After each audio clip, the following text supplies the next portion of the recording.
This is Marky Mark Markellis from So Wizard Podcast, and you are listening to the Geek World All-Stars Podcast Network. Welcome to the continued podcast adventures of Superhero Speak.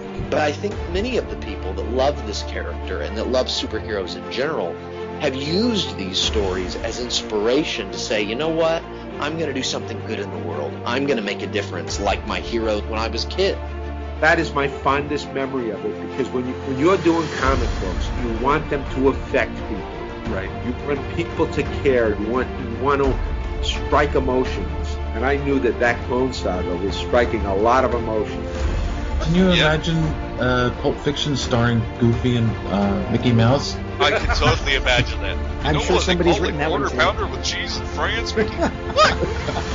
Boy, ale with cheese. Yeah. I can totally. See? I would watch the hell out of that movie. Yes, I gladly sacrifice up my progeny to you, almighty Marvel beast. But Neil Adams is somewhere going, it's my time. How do you measure success? Hey everyone, you're listening to Superhero Speak, and I'm your host Dave. And I'm virus-free. And John. I'm recording from a new room, and I'm JD. John, be real quick before you say you're virus-free, because you kept saying that. And then... See, here's the thing. I thought everybody's getting the coronavirus, and I've never followed the herd before, so I'm going to do something completely different and catch a stomach virus that nobody's seen before. So there you go. You had a stomach virus that nobody's seen before? Yeah. I had a stomach virus that put me in the hospital. They literally drained 2 full liters of fluids into me because I was so dehydrated. They were worried that I was gonna go into a coma. And then they did a full CAT scan on me. Did you just have a stomach bug? Yeah, it seems like it was some kind of really, really bad stomach virus, and it was in my lower intestines, and there was I did hear there was some kind of stomach thing going around earlier this year, so. I had a bad stomach thing round about February. Yeah. But I've also heard that stomach stuff can be a symptom of the old COVID. I'm curious, did they test you for that while you were in the hospital? They didn't test me, but I wasn't running a fever. Okay, fair enough. Or if I was, it was maybe 0.5 or 7 degrees, but I didn't have any other symptoms at all. So they said it was just a stomach. They were worried it was diverticulitis or something because of the symptoms. Yeah, when I went in, I couldn't walk. I was in so much pain, and I felt like I had a basketball in my stomach. It was horrible. I didn't eat for 2 days. I lost 5 pounds. But that's because I need to be different, and I need attention on me, apparently. And then when were you feeling better? The day after I got back, when I was on some pain medication and this med that they gave me for queasiness, so I could actually keep something down. Ah, well there you go. And you're feeling much better now? Well, I was until I started talking here. Oh, there you go. Yeah, I'm fine. Yeah, I'm back, so nothing else to report really. Well, that's good. Did you miss us? Not a whit. Oh, jeez. Well, I'm sorry, I'm wrong. JD I missed. Ha. Me too, buddy. Nah, I missed you, Dave. I missed nothing without you. Did you do anything fun this week? I got to meet my girlfriend's kids. Did they visit you in the hospital? Yeah, no. Nobody's allowed. Yeah, even that's true. You can't go. Yeah, even a bumpkin town like mine, out with the Amish, they're not allowing anybody else in the emergency room that isn't there to be diagnosed. Yeah, no visitations at any hospitals right now. Yeah. So. They wouldn't even tell me if there were any coronavirus patients in the place, or even how many they knew of. Is that a HIPAA? So, there might be a HIPAA violation though to do that. Very much so. Well, it's between HIPAA, but they wouldn't even tell me if they'd seen any cases. So I don't know what's going on with that. But anyway, so no, I got to meet them on Sunday, so it was cool. It was really cool. Did they like you? Well, of course, I showered them with candy and let them play Minecraft. You're one of those. You bribe kids to like you. I wasn't bribing them. I was showing them the stuff that I liked, and they just happened to like it too. Oh, okay. No, it was cool. They're really good kids. Which, as I'm saying this, I'm sure my girlfriend will be listening to this and will probably bring them over to listen. So, hi. Anyway. How old are the kids? 10 and 12. Dick, fuck, piss, shit. Now they gotta go. Why would you do that? Oh man, now I have to tell you they can't listen. Oh, well played, JD. Thank you. That's what I do. Well played. Now we got to tag explicit. He's looking out for you in every way. Motherfucker. What was the guy's name again? George Carlin. I didn't know that you'd pull a George Carlin on this. I would love to pull. I'm honored to be compared to such. What was it? The 12 things you can't say on TV? Seven things. The 7 words you're not allowed to say on network TV. How about you, JD? Do anything fun this week? Did you have a good Easter? No, it was fine, I guess. It's the three of us hanging out, just a whole lot of nothing. I'm writing another novella, which I'm trying to get finished. So. Well, that's good. Yeah. That's it. I mean, nothing's going on. Really? I wonder why. Nah, there's stuff going on, right? Yeah, nothing. Pro wrestling, for some reason, is still going on. Seriously? Yeah, the WWE has been deemed essential workers in the state of Florida. They had in Florida. They actually had their big event too, right? WrestleMania. They had WrestleMania in an empty arena, in an empty building. Not even arena, just an empty building. It was weird. They're trying to reinvent pro wrestling to be cinematic because there's no audiences. So they're shooting these matches like movies, and it's really weird. For more on that, please tune into the Pro Wrestling Showdown this week with JD and Regular Scott from Take an E from All vs. DC on all podcast platforms. Well, that was smooth. That was unintentional, but I appreciate it. Yes, yeah. That's an interesting way of doing it, though. I mean, everybody's trying to find a way around the fact that you're not allowed to have large crowds, and that's kind of creative, I guess. I guess. It'd be interesting to see how it works out. Well, they've been doing a lot of empty arena shows. They're doing the shows just in buildings with no one there, and it's weird, man. It's really weird. It doesn't work. I don't think. Oh, it doesn't. Because it's any sport, whether it's real or kind of real, feeds off the audience energy, just like a concert. Yeah. So if there's no audience, there's no energy. Yeah, I don't think it works. Yeah, it's just that they're trying to reinvent it by doing these more cinematic style things, and that's even weirder. Yeah, it comes off like just two half-naked guys fighting. Well, it's also, I mean, all genres are having this issue. Late night hosts, they're just doing shows from their homes. Saturday Night Live did Zoom. The whole cast was on Zoom. Yeah, I don't know. I'm not watching any of that. It doesn't work for me. Sorry. It's nah. Well, but late night hosts are doing okay. But they you can even tell no, because it was funny. I was watching is it tonight? Who's Colbert's The Tonight Show? Yeah. The Late Show. Late Show. There you go. I was watching some of that, and it was well, number one, he's trying to be funny, and he's in his bathtub, and it's he's got a laptop, and it's what bugs me is okay, he's doing it from home, but he has how much backing behind it? They couldn't send him a decent camera and microphone to set up. Oh, he has one now. They're generally ramping up now. When he's doing the show, they've got a satellite dish on his front lawn. My issue is it feels like they're trying to be look, we're just like you, trapped at home, trying to do our job. But he is. Well, they are. So, I mean, in this case, they are kind of like us. But it's just like you heard about Ellen was complaining about being trapped in her, multi-million-dollar mansion, and it's just some people are stuck in a 2-bedroom apartment in New York. That's true. True. Yeah.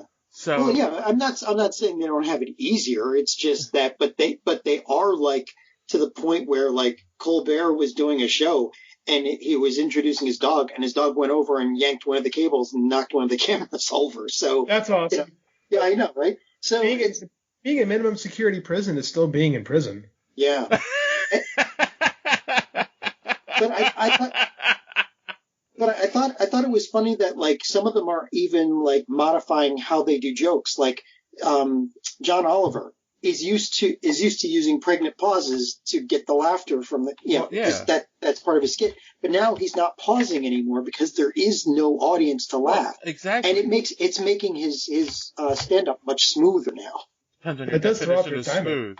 Yeah, well, but that's the thing though. He adjusted. Like Stephen Colbert is still trying to adjust. It's interesting to watch how the lack of an audience to feed off of and to wait and the pauses they're normally used to giving for the laughter, how that's being affected. I guess what bothers me is that like it makes me miss David Letterman so much because he would be having a ball with this. He'd be doing crazy stuff. He'd be throwing light bulbs off his roof. I think Carson would have handled this well too. Yeah. Oh, Carson definitely. Yeah, that dude was unflappable. Yeah. I mean, I don't know. I was never one for Letterman. That's because you don't have a sense of humor. But I still talk to you, Dave, so I must. Oh. Proof that you can snap on people that you aren't actually sealed up in a room with all day. Oh, nice. Yeah, no, you're right. My son is very close to being kicked out. Dude, how is it with a teenager? Because the 4-year-old can drive me up the wall sometimes. For the most part, honestly, it's fine. It's just like he has a very, like me and like a lot of my friends, he has a very sarcastic sense of humor. And he forgets sometimes that I'm his father, and he, goes over the line. But no, I mean, he's a teenager. He's happy to sit in his room and play video games. We just got him Persona 5 for the PlayStation, so he's been playing that. So yeah, I mean it's like John playing Minecraft all day. Yeah, well, no, I still have to work. Yeah, and you play Minecraft. I know. I'm a software developer too. I understand. But yeah, that's about it. That's been my week too. So let's talk about our week on social media with our Nerd Madness updates. Our week with social media, which is basically the entire week because there is nothing but social media now. Pretty much. So we had let's start off with we had done round 3. Finished up round 1 of comics and anime last week. And anime, we had, of course, Darwin's Game versus Ascendance of a Bookworm. Oh, okay. And John, any guess on who won that? No. Darwin's Game versus Ascendance of a Bookworm. I don't know. I'd say Ascendance of a Bookworm, really. Well, you are off, my friend. Really? Darwin's Game takes it at 68.2% to really because Bookworm's 31.8. I mean, they're different types. I mean, they're anime, but they're different genres. But wow, I guess that because Darwin's Game isn't even finished yet on its first season, but it's all action. Right.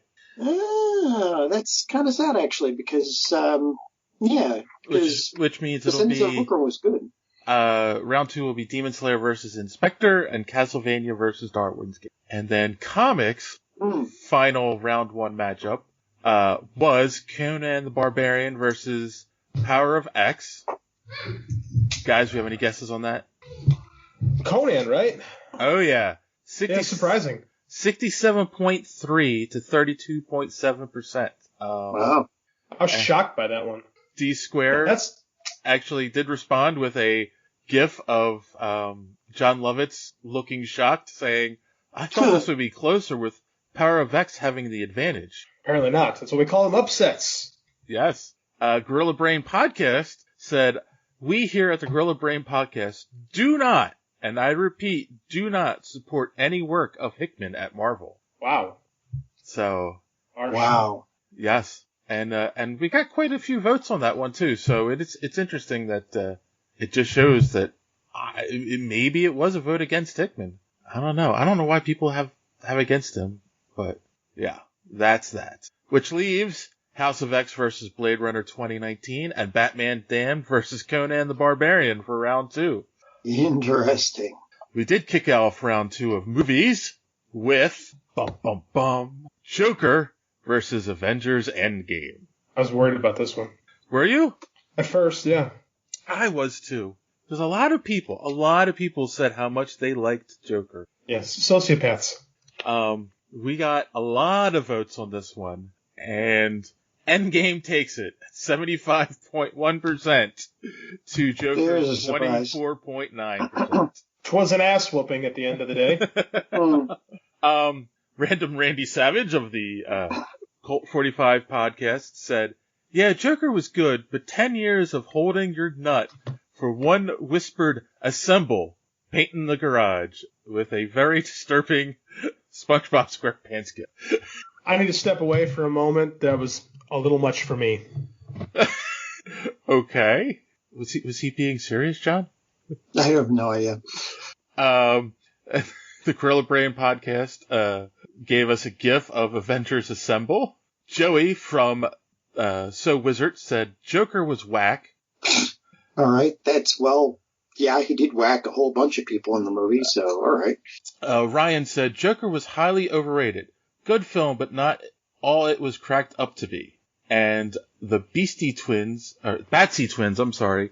Beastie Twins. The Batsy twins gave us a Joker gif from the film. Summit also replied with a Joker gif, and so did Matthew. So they were obviously the supporters of the Joker movie. Maybe where it got its 24.9% from, I don't know. But yes, it was definitely a butt whooping of Endgame proportions. Okay, I'm back. I had to pee. Oh, okay. Whew.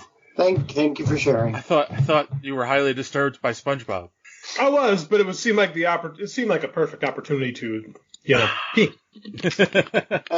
I'm surprised SpongeBob has that effect on you. He retains a lot of water, man. Oh, so that leaves, of course, John Wick versus Spider-Man Far From Home, for our second roundup, and whoever wins will go against Endgame. That's actually a good matchup. It is. So, I'm gonna call it now. It's gonna be Spider-Man versus Endgame, and Endgame will probably take it. I think Endgame's taking this whole thing this year, to be quite honest. I think that's the hot pony. Yeah, whichever. Let us get to TV before we talk about who might be taking the whole thing. For round 2, we kicked off Mandalorian versus Umbrella Academy. Yeah, Mandalorian. Any guesses on that? Mandalorian, come on. Mandalorian at 71.8%. And the Gorilla Brain podcast said this is going to be a bloodbath. And Ziggy said Baby Yoda. So, I don't know. A Mandalorian's strong, guy. Yeah. I don't know. We'll have to see. It's going to be an interesting once Mandalorian goes up against... I don't have much confidence in the comics and anime. Sorry, John. Whoa. Hey. But if you guys are enjoying our Nerd Madness this year and you want to know any more about social media madness, well then here is D Squared to tell you more about how you can join in. Enjoying the show? Want to be part of social media madness? Make sure you are following superheroespeak.com, where you can find all of the show's social media links at the top of the page. While you're there, you can check out old episodes of the podcast as well as some other great content. Check the site often because we are posting some great comic reviews as well as comic book and movie news content every day. Make sure and follow us on Twitter at SuperheroSpeak. And while you're there, check out the rest of the Geek World All-Stars Podcast Network. You can follow them at @stars_geek. The Geek World All-Star Podcast Network includes great programs such as the Pop Prison Power Podcast, Cult 45, So Wizard, Fans on Patrol, the Gorilla Brain Podcast, and of course, Superhero Speak. Search for hashtag GWAllstars. You will not be disappointed. Now, it's back to Dave and the boys on Superhero Speak. Thank you, John, for those lovely, lovely words. It's so good that I don't have to say it every week anymore. And on that note, we're going to take a quick commercial break, and we'll be right back. After these messages, we'll be right back. All right, boys and girls, we're back, and we only have a couple of news articles this week before we get into our main topic. And the first is, they're all DC related this week. John, I don't know how that happened. Well, it doesn't matter. No matter which we talk about, there's almost nothing going on. Or barely anything anyway. So Matt Reeves has come out and said that during the hiatus they have for filming right now, he's going to use this time to retool the script. But they have a quarter of it already wrapped. Right, that's why he's saying he's not going to do a total rewrite, because they've already, filmed a quarter of it, and they've been going through the dailies for it, but he wants to retool it. Is that dangerous, or is it just me? I don't know. I like the idea that they're finally putting some real time into it, because usually they rush these things, and, you know, the scripts are usually like, hey, I've got a done script, and, like, they might even try making changes while they're filming, but if he's going to sit back, look at what they've already filmed, look at the script, and maybe make some changes to make it better, you know, maybe even, like, I don't know, for once in DC's life, have a continuity, then, you know, then fine. I mean, I kind of feel like the whole issue in art where it's like a lot of artists never feel anything is done, you know. That's why you end up with the Star Wars movies being re-edited 3,000 times. Well, that's true, but the scripts for some of these movies, especially for the DC ones, they're all rushed. It's like they've been scripting a series of scenes and then holding them together with, like, spit and baling wire. Like there's no logical progression.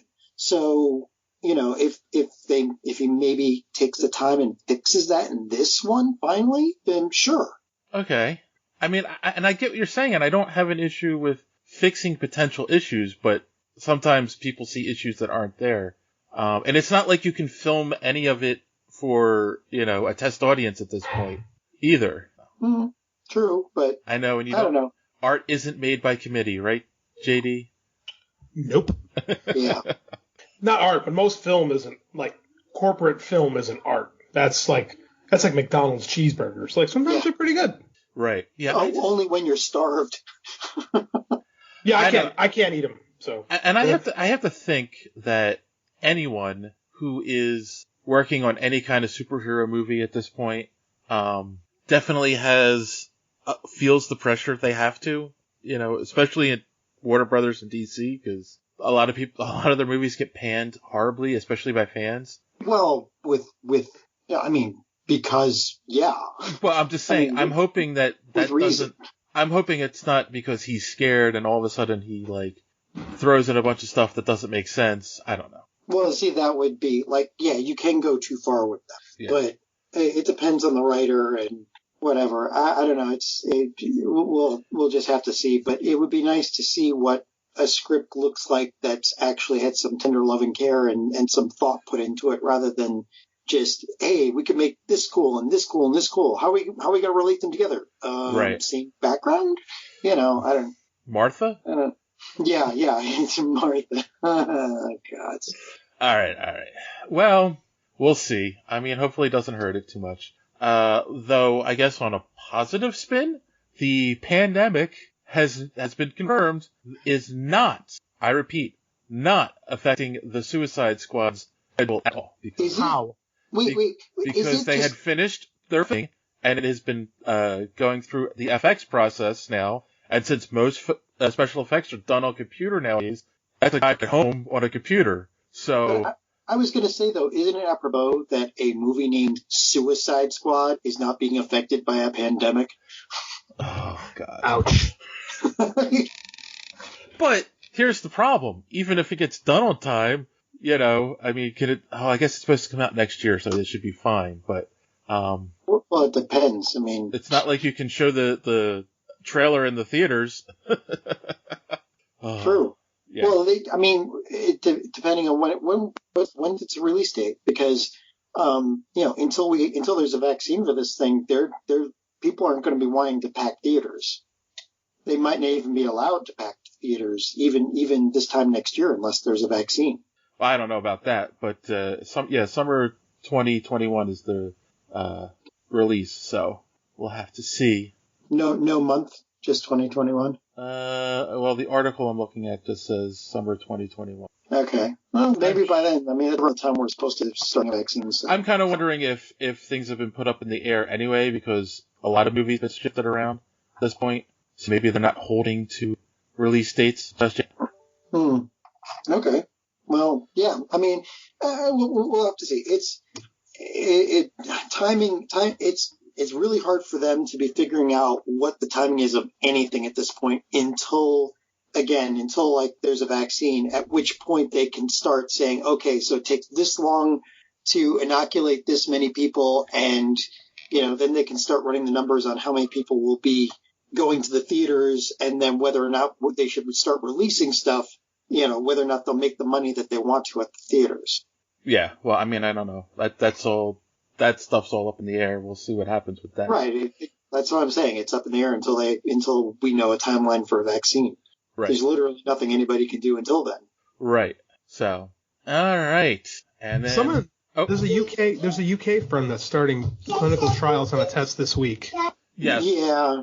Yeah. It's a test, but there was also a company in Washington that had started a test a couple weeks ago. So. Yeah, but those are tests. It's not like they're going. I mean, the day after you have a test and it's negative, you could still catch it from somewhere. So it's again. Yeah, no way to... but the thing is, they push when there's pandemics like this, they push things through a lot faster than normal. Right. The thing is that a vaccine, there's no way to push it faster. You can get trials faster. But No. Developing it is the problem. Yeah, well, developing it, but I mean, it'll probably develop a lot faster than you realize, because there's a lot of research that they've got on this right now. So developing isn't the issue. It's getting like approval. Like, right, when but you I'm think saying about it, when like if you look at the timeline from what was the last pandemic, the H1N1 pandemic, the vaccine, they began testing, I believe it was in July or August, and it was approved by October. So, I mean, that's, because people were dying from it and were getting sick. So, yeah, like they change a lot of regulations when there's situations like this to push things through. So. They do, but you got to make sure it works. Yeah. Because the last thing you want is Andrew's joined us on the podcast. Yeah, we have a guest. A guest. Yes, you don't want to have like lawsuits, because things don't actually work right. Yeah, things don't usually work right. Thank you. That's right. No, not hey, at all. JD, what were those words that you said after I told you the ages of my my girlfriend's kids? I got the headphones on, so he can't hear you. Well, I can hear him. You can hear him. That's right. So yeah, no, but we'll see. We've got time yet. All right, and the last little bit of news. This hits really close to home, guys. It's why I had to include it in a move that was very interesting. Warner Brothers had released, of course, Birds of Prey early on video on demand, and this past weekend lowered the price to buy it from $20 to $6 now. Which I wish I had saw that before I saw this movie. Well, I saw it when it came out, so I mean, yeah. Too late, way too late for me. Yes. It was me. So yeah, and it's interesting because they said that when you read the article, they talk about how this, they pushed this through and it kind of changed, some of the contracts and stuff they had with these services. And, oh yeah. And, it makes you, wonder like, I guess if companies are desperate enough, they can do that. But is it a good move? Is it a good move to get more eyes on it, or and figuring if you lower it to $6, more people are going to buy it. Well, how much did they gross from selling it? I don't know. It doesn't say how much they grossed in this article, just that they lowered the price. Ugh, that sucks. Yeah. I don't know. I mean, the movie wasn't going to do that great anyway. Yeah, I know. But, I mean, it goes back to a question I asked a couple weeks ago is, now you've got, when we did Bloodshot, now you've got this issue of the pandemic and them closing down the theaters. So are movie companies going to look at some of these movies and go, well, that's why it failed. It had nothing to do with it being a bad movie. Or are there going to be good movies that no one went to see because of this? And, is that going to hurt them in the long run? I think both. Yeah. Definitely both. Yeah. I mean, how do they not? I don't know. That's a really good question. Question I just got back. I tried to usher the 4-year-old out of the room. Oh, okay. I hope the duct tape holds this time. These marks. Uh-huh. Zip ties are better. Oh, okay. I'll keep that in mind. Did you hear my question, JD? No, I didn't. That's why I said what was the question. Oh, okay. So repeating what I discussed when we reviewed Bloodshot is, you're going to have movie theaters looking at two things now, right? You're going to have movies that didn't do as well, but they might justify it as, it was the pandemic, people couldn't go see this movie, so we'll go ahead with the sequel anyway. Or you're going to have movies that were decent, but didn't get an audience, and maybe that'll make them afraid to make a sequel. No, I think it'll be the latter. I think we'll get a lot more of let's not make a sequel to that. I think the big test that's going to be Atticus. What's that movie called? Oh my God, I was just reading about it now. Atticus? No. Oh shoot. The YA book that Disney turned into a movie that should be a franchise. I just drew a blank. Artemis Fowl. Artemis Fowl. Okay, yeah. One of my nephews reads that. Yeah, they're super popular. But Disney kind of banked on them as being a potential Harry Potter franchise, but maybe not. So, but now they're going right to Disney Plus with it. So I think they're just kind of saying, well, we can kind of entertain people because all we got going on right now is Disney Plus. So they can kind of track the numbers on that, and if it does well, maybe it gets a sequel. Whereas it used to be, if a movie got a good box office, well, you make a sequel. I think they're going to be a lot more careful to make sequels now. Well, they got to be careful because, Harry Potter was lightning in a bottle. Percy Jackson didn't do well. Right. The Hunger Games did okay. And then what was the other one? There's a bunch. The Maze Runner and yeah, there was that other one with the woman lead. Oh God, Divergent. Divergent, yeah, Mortal Instruments. There's a bunch of them, and there are way more misses than there have been hits with that specifically. But now we're testing it different. We're testing a different market here. Is because now you've lost your release, which is where you make the bulk of your money at first to cover production, right? You're not going to get that anymore with a movie you've spent a lot of money on. So what happens? I really don't have an answer to it. But I think this means Disney's not. If I'm predicting, I don't think Disney's planning on making a sequel to Artemis Fowl. No, I doubt that. Well, it's kind of sad actually, but they can't all be winners. But I mean, that's the thing. We don't know if it'll be a winner. If it gets insane numbers, like Tiger King-esque numbers on Disney Plus. Tiger King numbers. We don't want a kid show to have Tiger King. I have a feeling we will be getting the Tiger Queen. They might do something because people that's kind of been a rallying point for humans during this pandemic. Isn't that sad? Yes, it's horrific. But it's where we are. I don't like this world. I don't like it anymore, guys. Can we stop it? Can we hit the reset button? Stop the Planet of the Apes. I want to get off. The old days. When in doubt, reboot. Come on. It's time to reboot. All right. Now it's time for our main topic, guys. We all have seen Birds of Prey and the fantabulous emancipation of one Harley Quinn. Wow. Yeah. So, as always, with our reviews, let's go around the room and give a quick non-spoiler reaction to the movie.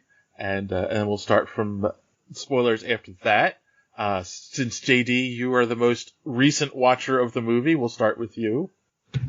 Well, it wasn't bad. Wasn't good. Wasn't bad. Okay. Remember I was talking about McDonald's cheeseburgers earlier? Yes. You know, Yeah. sometimes they taste okay, and other times you take a bite and you're like, where have I gone wrong with my life? It's kind of how I feel about this movie. Okay. I don't love it. I don't hate it. And you, John? Okay. That's my reaction. That's about it. This is why you listen to this podcast, for these stone cold takes of the two of us. All right. Yes, I'm being very loquacious. No, it's it was okay. I think it's going to be sunk by its association with Suicide Squad before. Well, it already was, yeah. And the fact that once again it looks like the execs designed the movie. And it's like, yes, it's Birds of Prey that you don't see to the last quarter of the, fifth of the movie. So what's the point, And once again, none of the characters match the comics. Yeah, none. So, it's like, what's the point? They still don't get it. So, but the action was good. The dialogue was, better. The storyline was okay. If it doesn't bug you that they once again took all of the characters out of context, then it's something. Like I would sit down and watch this, and I might fold laundry to it or eat dinner while I'm watching it or something. Have it on. Not exactly the background. I might pay attention to some of it. Okay. Thank you for your quick synopsis. You're welcome. Synopsises. All right. So. Well, you didn't like my quick one, so I sort of expounded. So if there's small children listening right now, I apologize in advance. But when I was done watching the movie, I was like, "What the fuck did I just watch?" Yeah. Well, that's usually your reaction to a DC movie. Oh no, but this was like the worst. I don't know what they were thinking when they did this movie. And Dave, you're making a lot of assumptions there. Oh, the thinking part. Okay. All right. So from this point on, let's talk spoilers. If you haven't seen the movie, of course, as always, boys and girls, you can pause the podcast here, go watch the movie, and come back and listen. Well, go watch the movie, then purge, then go. If you don't wish to watch the movie, or you're waiting for our opinion to decide if you want to or not, I don't know. But here we go. Yeah. All right. So, wow, I don't even know where to begin with them. All right, let's be fair. Let's go around the room. Let's all find something that we liked about the movie. John, what is something that you liked about Birds of Prey? It ended. Oh. All right. Something I liked about the movie. Okay. The action was pretty good. It was kind of engaging and it was kind of fun in some parts. That's about all I can think of. No favorite scenes at all? No jokes that you liked, maybe? No. Not really. No. Oh. I mean, they tried to make a thing out of the egg sandwich, but they made the egg sandwich look really disgusting. So they did. And I don't know, the kid looking at the wall and saying, "Who's that?" Didn't really land. So no. And then the ambiguous relationship between Black Mask and that one henchman. Oh well, that was one of my big issues with the movie. Was the downgrading of one of Batman's villains. But we'll get. Yeah, Black Mask was a lot more not dangerous. Just Black Mask. The henchman was Vic Pizzazz. Yeah. Yeah. They made them caricatures. Right. Yes, they made those two very much caricatures. So yeah, okay. So there it is. I mean, that's as kind as you can get. Okay. Yeah. How about you, JD? Was there anything that you liked about the movie? Margot Robbie's great as Harley Quinn. I don't necessarily love the material, but I think she gets the character, and I think she boils it down to the essence. I think she is great. I just haven't liked what they've given her to work with. And to be fair, she was kind of in on the ground floor of this one, so I guess this is closer to what she wanted to do. It's a competently made movie. Like I don't think if this was a comic film I'd have nearly as many problems with, because it just doesn't feel like Birds of Prey to me at all. like Black Canary doesn't look or feel anything like Black Canary. Cassandra Cain feels nothing like the Batgirl. Like it just nothing felt right to me. Like, and it's fine. Like I said, I don't feel like I was the target audience for this movie either. So I don't take this personally. I think they were really trying to appeal to women in their 20s, 30s, maybe even 40s. So I don't think I was the target. So I didn't connect with the material. Well, but the thing was, like, yeah, they may have been targeting that demographic, but they were purposefully targeting it, you know? Like, this is what we think they like. No, I mean, like, and I don't think that's accurate, because, like, it's got a woman director, it's got women writers. I mean, like, this is literally, it was made by a group of women, filtered through Warner Brothers, you know, colloquialisms and whatnot. But I mean, like, this is the movie they were trying to make. Yeah. I think it's way better than Suicide Squad, I'll give you on that. But there's things I don't like about it. I don't like how Zack Snyder set the color temperature for the DC Universe. Like, I don't like what they do with their color grading. I don't like the art direction and production design. Like, it just looks gross, and I don't like that. Like, even Wonder Woman has this bizarre color palette to it in all these movies that makes me feel icky, and I hate it about those movies. Yeah. Speaking to one of the things you said, it was written by a woman. It was written by Christina Hodson. Yes, and she did Bumblebee. Well, that was a good movie. So yeah, so she's got chops. I mean, Bumblebee was no small thing. I can't. She must have gotten, like, they must have interfered with this. I was saying, I think it was the DC Warner Brothers filter on top of the movie. Yeah. Yeah. I think you're probably right. I just don't think, like, outside of Wonder Woman, which has become more of an anomaly every day, like, I just don't think these movies quite work for some reason. Like, and I can't put my finger quite on why. Well, Dave, that's what Dave said. It's the DC, like, Warner Brothers filter. It's like they even if this started as a good script, once it went through those filters, it was not anymore. But like Margot Robbie really fought for this to be like DC's Deadpool, is what they were fighting to do. Like, she wanted it to be R-rated, she wanted it to be a little gross, and a little bit more adult. And I don't know if that would have made it better, because there's a charm to Deadpool that I think this movie was missing. And again, I think it's a big step up from Suicide Squad. Suicide Squad is the worst piece of crap I've ever seen. That's not true. Oh, it is. It's my least favorite comic book movie. Next to Iron Man 3. Oh, well, okay, comic book movie, right? But I'm sure there's. But yeah, I get it. So what did I like? Let me think. Hold on. I'll find something. Oh God, yeah. I liked the hyena, which was CG'd really hard. Yes, and, really bad. And it only showed up a couple of times. Oh yes. No, I don't know. I mean, I liked Huntress until she spoke. I kind of got what they were trying to do with Black Canary, but I don't know. Like, she's probably the only redeemable character in the entire movie. Yeah. So I don't know. All right. And then Ewan McGregor, him and Rosie Perez. Mm-hmm. Those two were in a different movie. Yeah, there's a tonal shift that doesn't quite click. Yeah. I mean, Rosie Perez is trying to be in a hard-nosed cop movie. She's a gumshoe. She's a gumshoe in like a hard-nosed, like, and they keep making that joke about her, you know, loving 80s cop shows, and it's like, okay, but like, why is there such a shift whenever she's on screen?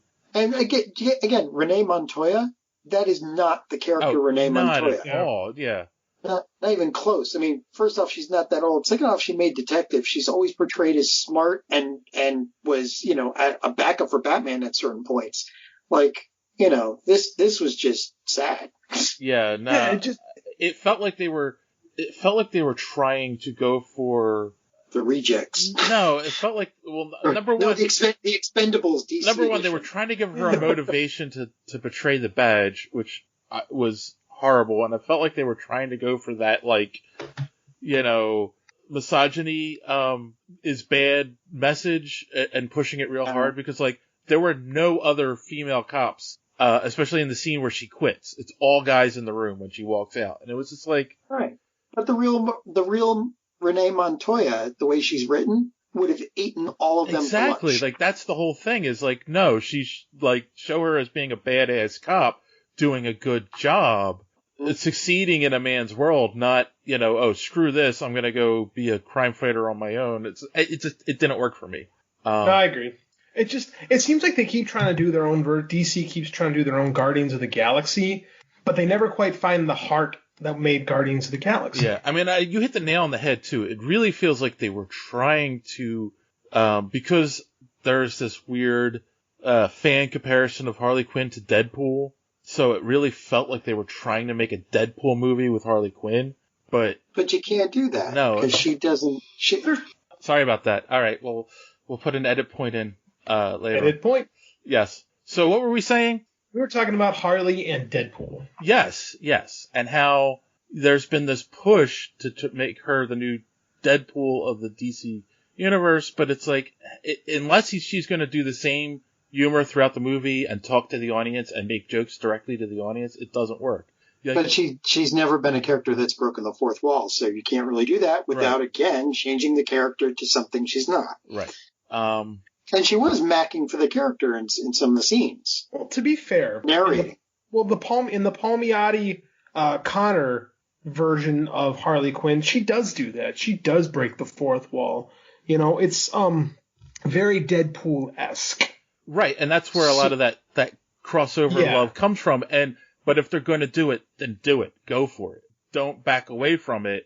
You know, like, don't tease us with it and then back away from it in the movie. Hello? Yeah. Oh, okay. No, I'm with you. I was contemplating. Yeah, I mean, it feels like she gave a wink and a nod to the camera twice in the movie. But the thing is that's not her character. It's not the way she was written by Paul Dini and Bruce Timm and so on. Well, to be fair, all characters change and evolve. Like, but if they're going to change her into a Deadpool, then that made that. But Deadpool didn't start out that way. Special. Deadpool didn't start that way either. Right. Yeah. That was Joe Kelly then. It wasn't Rob Liefeld. Yeah, but when he started breaking the fourth wall, it was. I mean, the way he is now is kind of special, you know?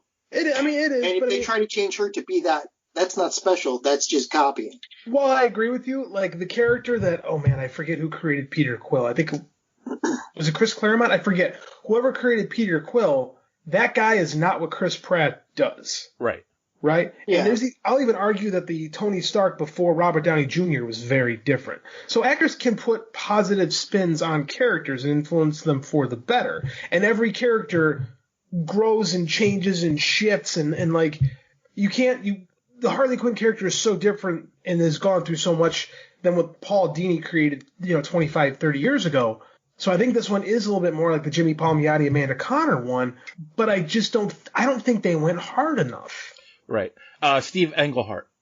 Yes. Thank you. Who actually has also been a guest on this show. For my time. That's why I wanted to make sure we mentioned him.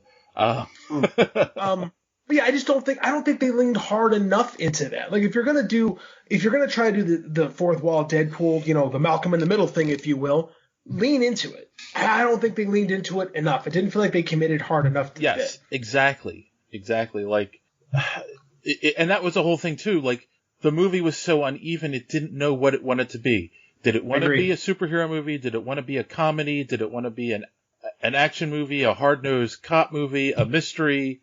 And let's talk about the basic plot. This is something that like one of our biggest issues with a lot of the DC movies, or at least mine, is especially Batman v Superman is, I think, a perfect example of this. They come up with these cool things they want to see in the movie, and they try to write a story to make those scenes connect. Yeah, they connect it with spit and baling wire, like I said. This movie, a bunch of stuff happens to Harley Quinn. There's no real story here. Yeah, I agree. Well, here's my number one question. Why didn't they just make a straight up Harley Quinn movie? I don't know. I think their plan was to go somewhere else with this, to like kind of introduce the Birds of Prey characters and build something with that. But if you don't really give these characters anything to do until the last 10 minutes of the movie, like, you're not going to build anything. They could have done that and called this the Harley Quinn movie and then introduced the Birds of Prey. They didn't have to call it Birds of Prey. Yeah. Well, they didn't. They retitled it Harley Quinn Birds of Prey. Right. Like, that's been another problem with this movie is it doesn't know what it is. I agree with you, Dave.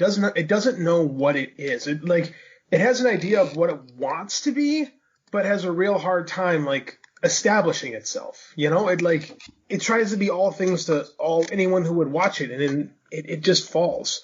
Like, you can make the same argument with Guardians, that what is it, a superhero movie? Is it space opera? Is it comedy? But it worked. Right, because it had a consistent tone. Yeah, this didn't at all. Right, there definitely were questions about what was going on, but oh my god. So, and again, oh my god. All right. So, I mean, I like Ewan McGregor as an actor. A lot. I think he's a brilliant actor. I don't know what he was doing in this movie to the point where when he blew up at the end, I was happy. He all over the place. Like, is he a vicious gangster that you're supposed to be afraid of? Is he just a crazy guy? Is he gay? Is he straight? Like, so ambiguous about all of that stuff. And it was like, what are you doing? You know? I don't know. What did you guys, what did you think of Black Mask? No, I think he blew up well. I think he did Jason Pollock, proud. Jackson Pollock? Jackson Pollock, yeah, that's it. Yeah, I think he does. Honestly, I just don't think I don't think the character knows what it is, and it's not his fault. I think he's trying to find something in the role that's just not there, because, like, there's no, like, I don't feel like he has a clearly stated purpose. Yeah. His purpose was antagonist. And it's like, that was it. Yeah, the villain's got to have something. Like, the villain's got to have a goal. The villain is the antagonist of his own, the villain is the protagonist of his own story. The hero is in his goal, or the hero is blocking him from getting to his goal. Right. Right? But how many movies do we see where the antagonist simply exists to stop the hero? I feel like this is one of those. His goal was to get the diamond, to finance his criminal enterprise, and take MacGuffin. Over. Right. Yeah. It's just MacGuffin. But everything else about his personality was. This goes back to, like, I'm going to make an old reference here. It goes back to Highlander and the Gorga. It's like the bad guy is crazy for no reason whatsoever, just to do crazy things. And, like, there will be scenes in a movie where the bad guy just does crazy, not advancing the plot, just to show that he's crazy and, a bad guy. And that's it. And that's horrible writing, because if you want to up tension, you can't have a guy who's acting like a rabid dog and yet people are still following him, Yeah. It doesn't, and make it look like he's competent enough to actually be an antagonist for the hero of the story, Yeah, I didn't. He was just basically chewing scenery in some of the scenes. He was just, that's all he did. Plot, no nothing. It just, Nothing was, they did call him Black Mask earlier on in the movie, but he didn't put the mask on until the very end. Well, that happens that's something from old comic book movies that kind of carried over to this one, where, you don't actually make the villain look like the villain until the end. Like, yeah, but I hate shit like that. It served no purpose in this at all. No, it really didn't.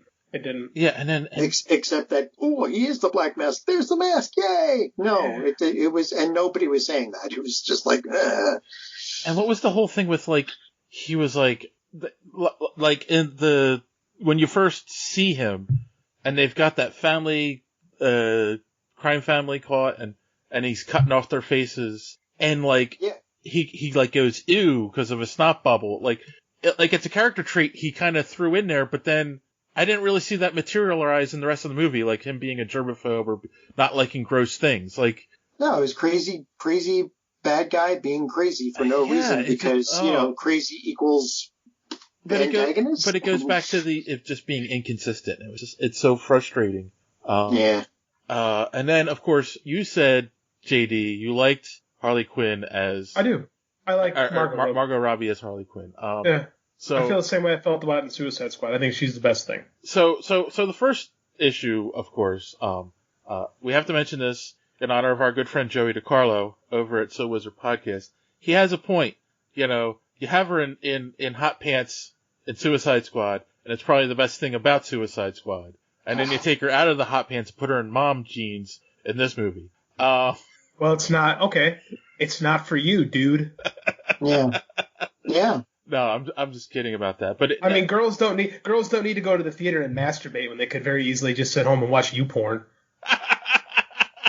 Well, there goes another part of our audience. But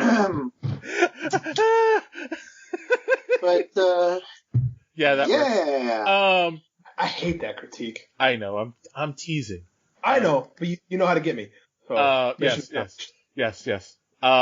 No, but I will say this. Two things in all honesty, about the character. I do feel she hit the accent harder this time around. And I felt like it was, again, trying to go with the movie trying to be more cartoonish in a way. Yeah. Well, Paul Dini was, I mean, according to the credits, Paul Dini was more involved with this one, so. Yeah, the character has that. That didn't bother me because that's part of the character. Right. You know? But I mean, again, it felt like in some ways, not that Suicide Squad's good at all, but it felt like in some ways they tried to make her a little more grounded in Suicide Squad, and that like they want the full cartoon aspect in this one.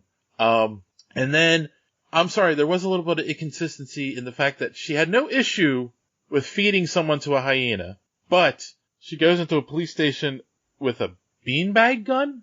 I mean, was that really just for the visual effects of having the bags explode and there being dust and sparklies in the air while she's going through the police station in slow motion? Like, See, but if that were really Harley Quinn, you know, the beanbags would blow up and the dust would be acid and eat their faces right, off. but it wasn't. Like, it was just beanbag bags that exploded with sparklies in them. See, that part didn't bother me because I do feel like this character is trying to get away from being the Joker. You know, she's trying not to be what he would be. But at the same time, you got enemies that you want to have taken care of. Right. And there's still a little bit of that. So I read that as in her struggling with that aspect of herself. And because that's what the Joker would have done and what she would have done with the Joker, she's not going to do that. But at the same time, characters, you know, you could say characters are inconsistent, but human beings are inconsistent. You know, what we do one day isn't what we do the next. So I can write that stuff off as complications from characters, and people are complicated. So that stuff doesn't bother me. All right. I will give you that one for now. Yeah, I don't know. To me, it felt inconsistent, but yeah, I can say you have a point in the idea of her not wanting, or at least wanting the cops around to go after some of the people trying to get her. Yeah. I think that might be a better way to look at it. So, all right. Plus, you're pretty irredeemable at that point. Well, that is true too. The whole movie was kind of irredeemable. I think it was that bad. Like I said, I just thought it was mediocre. I don't think it's horrible. I think DC. Oh no, it's not redeemable. It's not horrible, but it's still not redeemable. Irredeemable is that's a harsh statement. Batman and Robin is irredeemable. Yes. Man of Steel, Superman letting millions of people die is irredeemable. Yeah, that's true. Yeah. Like this is just I will still argue that's a way bigger character inaccuracy than anything from this movie or anything pretty much since the DC movie. You know. I'll give you that. Yeah. And again, we've already talked about Montoya and her just abandoning her police instincts and police training and her job to go off with Harley Quinn. The portrayal of Black Canary really pissed me off. Yeah, I agree. I didn't like this version of Black Canary. For as many interpretations as we've gotten of Black Canary, I don't think a single one of them feels like Black Canary. Right. Yeah, the CW has Black Canary down pat. No, I disagree. I don't think that either of those feel like. I don't like of the. What have they had? 3 or 4 different Black Canaries? 3 technically, but they've only got 2 now. And it doesn't. None of those feel like the Dinah Lance from the comics to me. Maybe I'm wrong on that, but I mean, I just don't feel like they've ever really done her justice. Yeah, that's much. It's way close. The CW is way closer. Oh, I'll give you that. This was like she's a singer, but nightclub singer, and she's, like somehow she's retained all of her compassion, even though she's been working in there for how long now with the black mask crazy guy, and then, the portrayal of her powers, like, you're just like, all of us DC fans are sitting there waiting for her to use the canary cry, and she uses it and passes out. That is like, oh good, it was a one shot. Thanks. That was one of the things that bothered me too, was like, and you can argue that because she had to use it so much, that's what caused her to pass out. But, like, she didn't use it at all before that. Like, yeah, if you, like, they just had a death battle, on Rooster Teeth with her, and they did their stats. Her canary cry can go up to 300 decibels. She should have been able to cause, like, was it an 8.0 earthquake with that? Right. She should, what she did with it in this movie should have been nothing. She could have liquefied the guys with that. Well, here's the thing. Let's play devil's advocate for a moment. Just because the comic Black Canary can doesn't mean the film Black Canary can. Second of all, if you have her using that power, then she should be the focus of the movie, not her. Exactly. So why bring her into? I mean, like. Oh, I agree. Because they wanted to. Yeah, it's flawed. The whole thing is flawed. Like, you can't have one metahuman running around who's not using their powers for some reason. Right.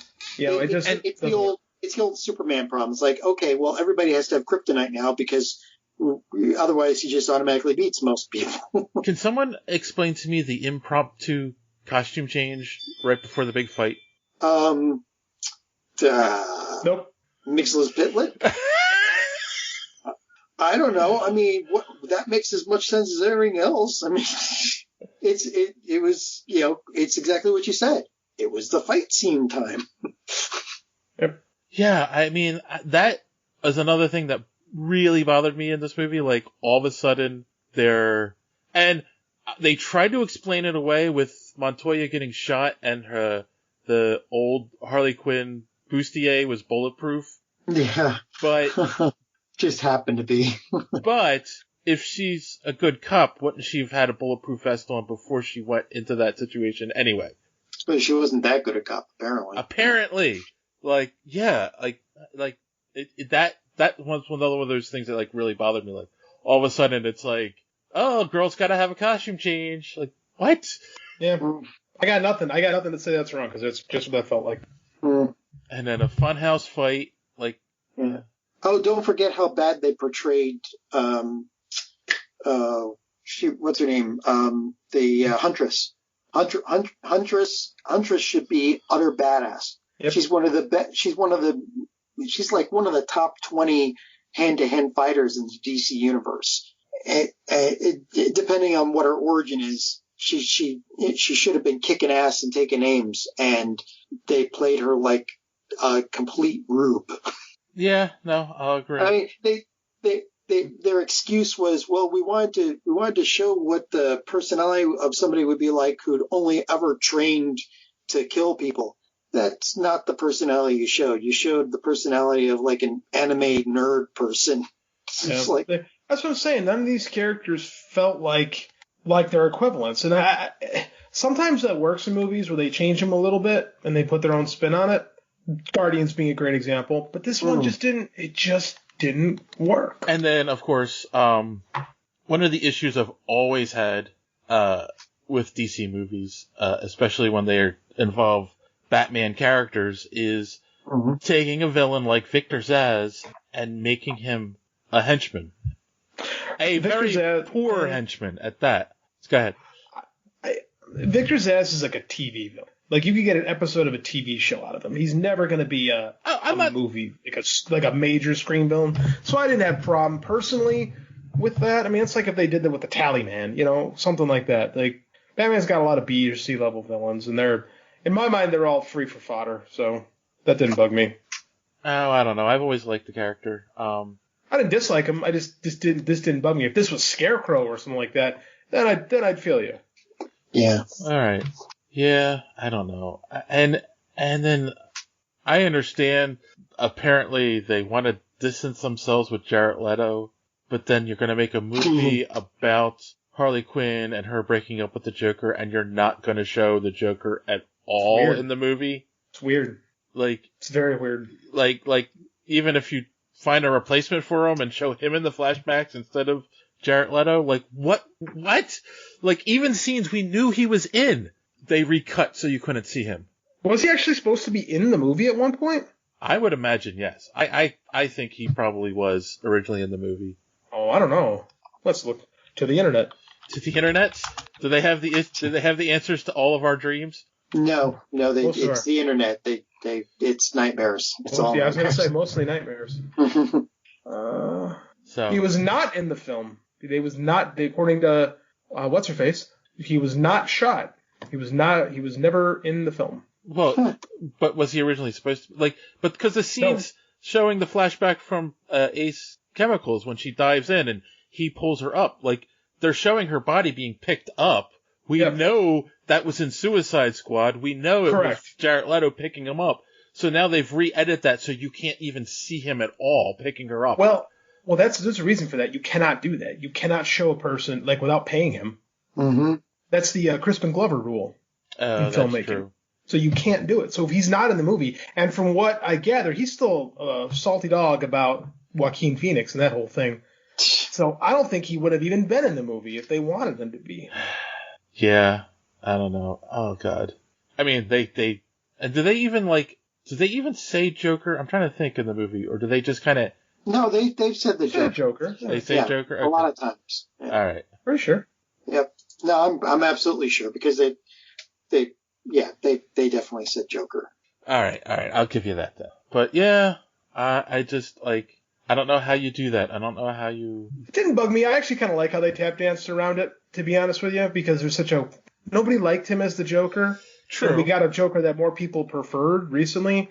So why go back? And especially if he's not going to have a bigger part of the movie. Like, I don't know. Just thinking about her and him as Joker and Harley still rubs me raw because Joker should have been the villain of Suicide Squad. That should have been the mission, to kill the Joker. Yeah. Yeah. That would have made an awesome movie. Yes. Yeah.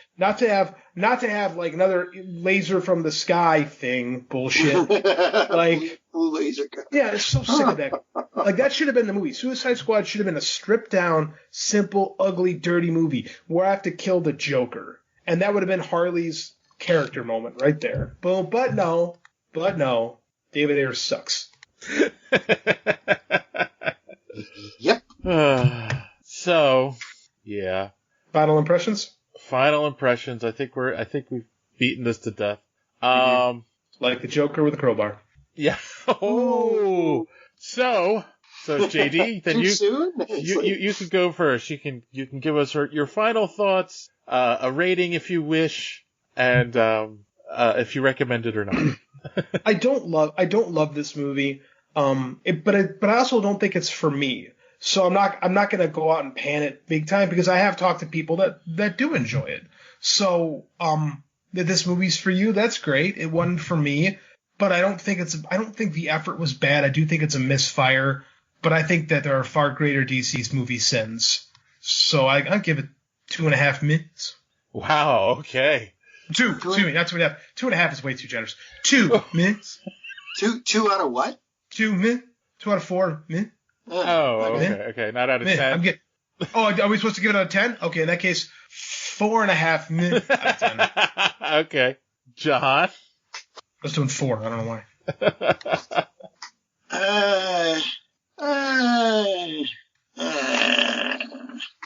There you go. I believe that was 3 is? Yeah, pretty much. 3 is out of 10. I mean, all right. You know what? I think just to be fair, like I said, I'd fold laundry to it. But I don't know that I'd do it a second time. No, you know what? 3. 3's about it. Like I would fold laundry to that movie. I don't know that I'd pay completely much attention to it, but I would not, like if I saw it a second time on while I was trying to fold laundry, I would change the channel. I'd fold laundry. Is that a euphemism? No, it's not. It's sadly, no. I mean, need something to keep the back of my brain entertained while I'm doing something mundane, and it doesn't have to be that great. Like I can watch Red like several times. Red's fun. Yeah, I know, right? So like Red, I'll put the laundry down, sit down, and just pull out a beer and enjoy it. But this, I will finish folding all the laundry while it's running, and then I may turn to something else when I sit down. All right. So 3's good. Okay. Wow. Well, yeah. I mean, what else are you gonna say, dude? Well, I'm going to say, no, this movie tone is inconsistent. Acting is all over the place. I'll give JD that. The only person that works in this is Margot Robbie as Harley Quinn. Though she isn't quite the Harley Quinn everyone wants. Nor the one we deserve. I may have given it a higher score, until, after I paid for the movie at full price, they lowered it on me. Screw you, Warner Brothers. Cold-blooded. So given all that, no, I don't recommend you even fold laundry to it. But if you must see it, then go ahead and see it. I know that Joe Fiore from the, Crazy Joe, I can't remember the name of his show. I'm sorry, Joe. Loves this movie. And, Really? Yes. Really? Yes. So Joe, I'm sorry. I don't know why you love it so much. Maybe you're in love with Margot Robbie more so than we are. She is lovable. I would wish we could have had him on. I would love to hear what he thinks. Yeah, that would be cool. All right, Joe, there's an invitation for you to come on. We've crossed over with you, at the convention once or twice, so there you go. Maybe you can come on and defend the movie next week. I'd love to hear that. I really would. So yeah, I'm gonna give it 3 crowbars to the head. Jason Todd got a better sentence because he didn't have to watch it. He also comes back to life. Oh, that is true. Yeah. Darn it. Sorry, Jason. So watch at your own risk. All right, boys and girls. Let's wrap up this week then. Any recommendations for the boys and girls out there, John? Okay, so after years and years, like this anime, because, we're all shut-ins now. But after years and years and years of lots of other anime guys and girls telling me, you have to watch Bleach because it's like one of the 5, top animes of all time. So I finally got into Bleach. I'm on like episode 57. I'm just like downing them like freaking shots. And, it's actually pretty good. There's over 200 episodes, so it'd be something to keep you busy while you're waiting for them to come up with a cure for this damn thing. And, yeah, it's actually worth a watch. Cool. And it's called Bleach. So, go figure. But it's an older anime. It's a Shonen Jump, so, lots of fight scenes, lots of guys powering up. Ah, okay. And you, JD? So last night, I couldn't sleep, so I popped on Netflix and find it so hard to watch. Like, I love documentary, but I hate when Netflix is done with documentary. Like, I don't want to watch a 7-hour documentary about a dude who raised tigers and may have killed them. Like, 7 hours is too much of a commitment. But I did find something that was an 1.5-hour movie that really clicked with me. It's called The Battered Bastards of Baseball. It is a documentary about a independent minor league baseball team in 1978 run by Kurt Russell's father. Ooh. Bing Russell, who was actually the sheriff or the deputy, I forget, on Bonanza. Huh.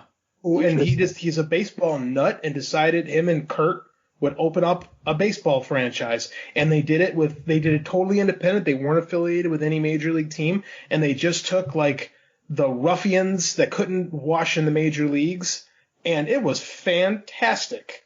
Like, I left that movie, I walked out of that movie, went to bed last night with a smile because it was so entertaining. How this story isn't a movie unto itself, I have no idea.